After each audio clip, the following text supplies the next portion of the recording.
Այո, ձեզ նվիրված իմ ելույթը։ Ուրեմն, չնայած բազմաթիվ քաղաքացիական պայմանագիր խմբակցության падգամավորների համար ասել եմ առանձին, բայց հիմա այս ելույթս նվիրված է ձեզ, Տիկին Մինասյան։ Ուրեմն, դուք կարող եք բացել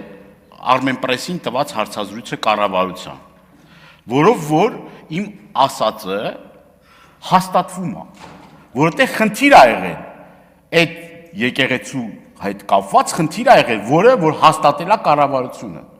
Բացի այդ, հանձնաժողովին նիստում արտաքին հարաբերությունների, ես եւ իմ գործընկերները բազմաթիվ հարցեր ենք ուղղել արտաքին գործերի նախարարին, արտաքին գործերի նախարարը մինչ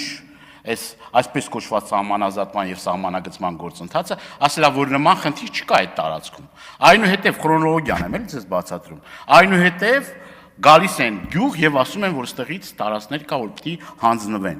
Դրանից առաջ քարտեզների մասին է խոսք եղել 20-30-ականների, որով այդ ամբողջ տարածքը Հայաստանի Հանրապետության տարածքում է գտնվել։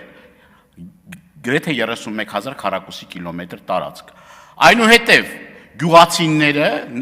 ինձ հրավիրել են, ես գնացել եմ գյուղացիների հետ, այդ զգայուն հատվածների հետ կապված մեր բողոքի ձայնը բարձրացնելու։ Քրոնոլոգիան եմ ձեզ բացատրում։ Այդ ընթացքում բազմաթիվ պաշտոնյաներ են Բարձրաստիճան եկել այդտեղ։ Եվ այդ պաշտոնյաների անունը ես չեմ տալիս,